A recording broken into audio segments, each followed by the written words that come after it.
Bonjour et bienvenue pour une nouvelle vidéo. Cette fois-ci pour vous présenter une figurine de la collection Kenshin le Vagabond avec le personnage de Hajime Saito. Alors, figurine de la collection Sega Luminasta. Voilà. Donc effectivement, j'ai fait une ouverture d'une Kenshin le Vagabond Luminasta. Il y a peut-être un mois ou deux. Voilà. Et à côté de ça, c'était une figurine que je n'attendais pas du tout. Car c'est vrai que ces figurines, il n'y a que chez Pop-Up Parade qui nous en ont sorti un peu. Avant, il y avait GEM qui en faisait. Et puis après, il y avait une autre, je crois que c'était Figuard aussi qui en faisait, si je dis pas de bêtises. Je crois que c'était Figuard. Et et après, j'ai pu trouver aussi dans une autre collection, j'ai trouvé un Kenshin. Après, ils ont sorti ainsi un Kenshin et un Sanosuke dans la Ichiban Kuji. J'avais d'ailleurs pris que la Sanosuke parce que le Kenshin ne m'intéressait pas, elle n'était pas très dynamique. Et à côté de ça, j'ai déjà pas mal de figurines de Kenshin, hein. J'en ai déjà 4. Voilà. Et donc chez Luminasta, ils nous avaient sorti effectivement le Kenshin. Et j'étais très étonné parce que je ne m'attendais pas et puis je ne connaissais pas du tout cette collection. Et là, je suis tombé à nouveau sur une nouvelle, c'est celle de Saito. Et celle-là, je suis super content parce que ce Saito, c'est depuis des années que je veux une figurine de ce bonhomme-là. J'ai vu qu'il n'y en a pas en dessous de 150-200 euros et maintenant elles sont super rares, super recherchées. Et pourquoi? Parce que le manga est fini depuis très longtemps. Voilà, c'est un manga des années 2000, à peu près, 2000-2005.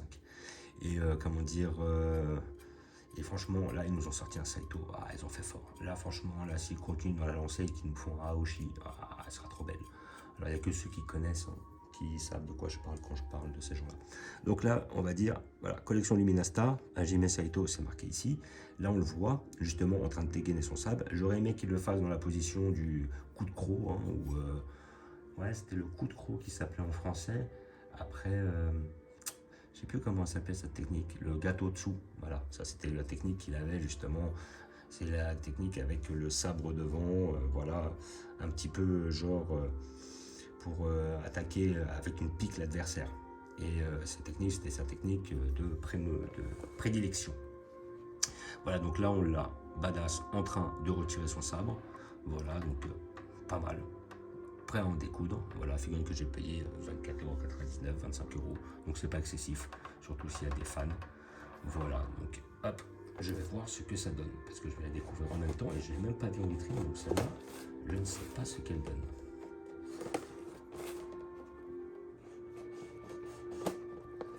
Voilà. J'en attendais un depuis tellement longtemps à Saito. Ils nous ont sorti, j'ai déjà 2 Shishio, un Sanosuke et je dois avoir 4 Kenshin. Et Saito, il n'est pas sorti un seul. Et là, justement, là, je suis super content. Là, j'espère qu'ils vont nous en sortir d'autres. Sincèrement. Alors, déjà, petit reproche sur la figurine, déjà. Donc, déjà, le sculpte me plaît à mort. Là, je vois le haut du visage, ça déchire. Par contre, les socles de bâtards qui font, putain, sérieux, les socles, ils font 12 km. Parce qu'il y a besoin d'un socle aussi gros pour une figurine aussi petite. Ça, après, ça prend de la place. Voilà. Donc là, comme je suis en recherche de place, et ça me dérange.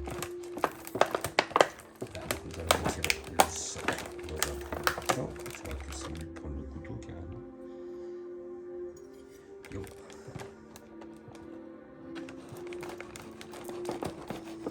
Voilà. On va voir comment celui-ci sort ici. Est-il ouvert ou est-il déjà ouvert? Je pense qu'il est fait dans l'hiver. Il y a un peu de chair. Est-ce que pas ça c'est fait.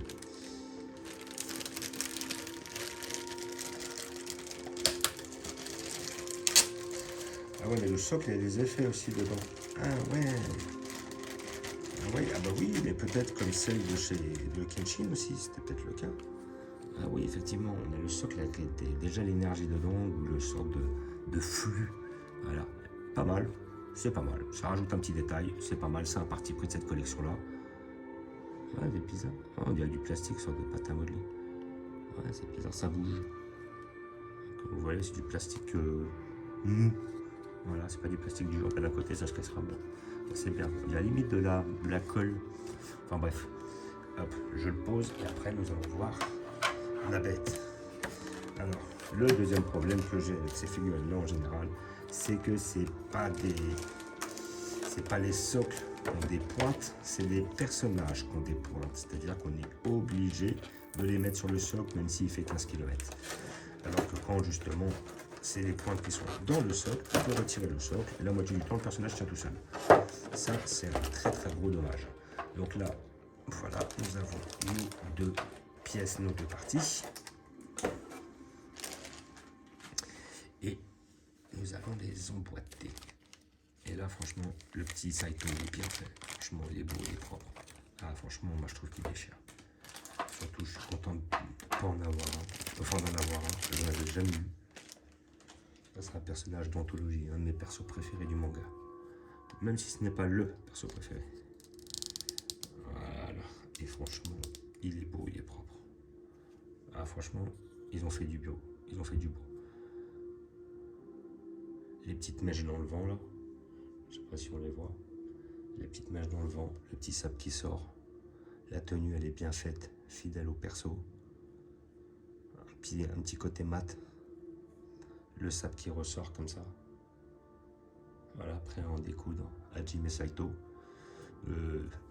Issu d'un personnage réel. Hein. C'est un personnage réel, Saito.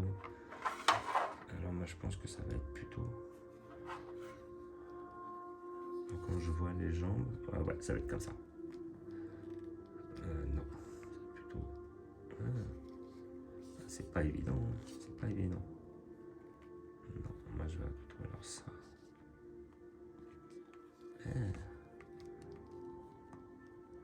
Je vais regarder sur la boîte.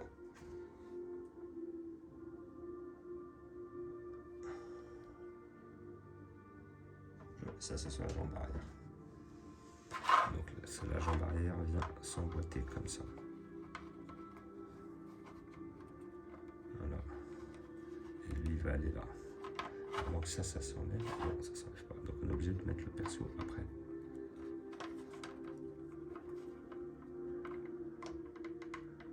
Et peut-être d'où la souplesse du truc pour pouvoir passer le pied.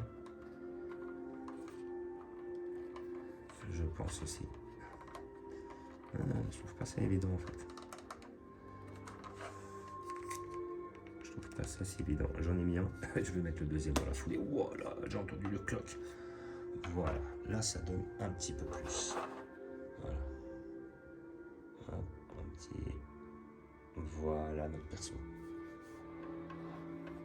Franchement, il est pas mal. Ah, franchement, elle est belle. Ah, je kiffe. Sérieux, je kiffe. En plus, elle est grande. Là, on est bien sur une vingtaine de centimètres quasiment. Ah, elle est belle. Vraiment, là, ils ont fait une belle pièce. Ah, je suis super content de celle-là. Limite plus content que celle de la truc précédente parce que je l'attendais. Et celle-là, c'est une surprise. Et surtout, un personnage qui est très rare.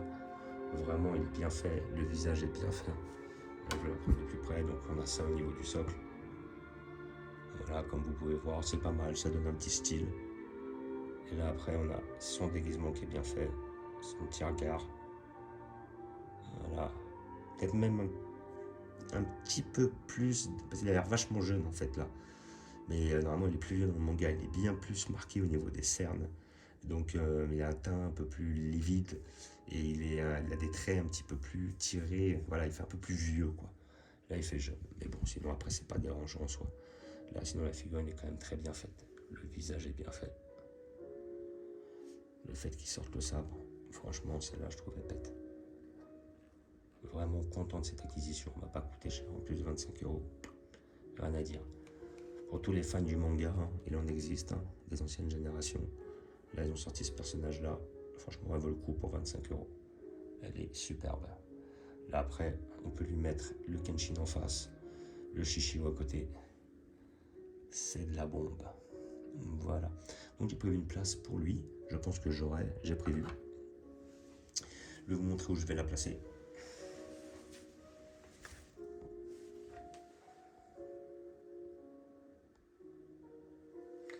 Hop.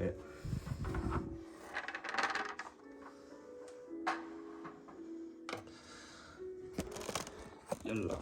Hop. Donc là, j'ai ma collection Freezer comme d'habitude, ma collection Street Fighter comme d'habitude. Là, après, la petite collection Dragon Quest.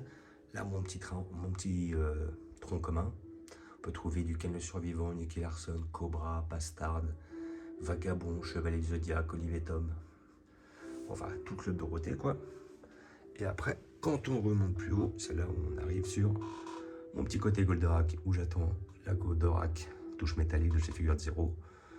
Notre raie de seule résine que j'ai de chez Tsume de Ken le Survivant. Et là, nous avons notre Sanosuke, notre Shishio, notre Kenshin plus loin.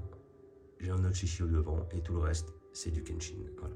Et celle-là, c'était celle qui était de chez Luminasta. Et donc, mon personnage ira tout simplement ici. Voilà, il est vachement grand, il cache limite le Sano, quoi. Et franchement, je suis vraiment content de cette pièce. Je la trouve vraiment belle. Là, franchement, ils ont fait du propre. Ils ont fait du lourd. Niveau de la rareté, ils ne se sont pas foirés sur le sculpte, sur le bonhomme. Il est stylé comme ça, il est badass. Rien à dire. Et avec le petit Sano derrière, ça le fait aussi. Voilà. Donc, comme d'habitude, je vous remercie d'avoir regardé. Je vous dis à bientôt. N'hésitez pas à vous abonner ou à mettre des pouces. C'était celle-là de chez Luminasta, justement. Et je vous dis ciao.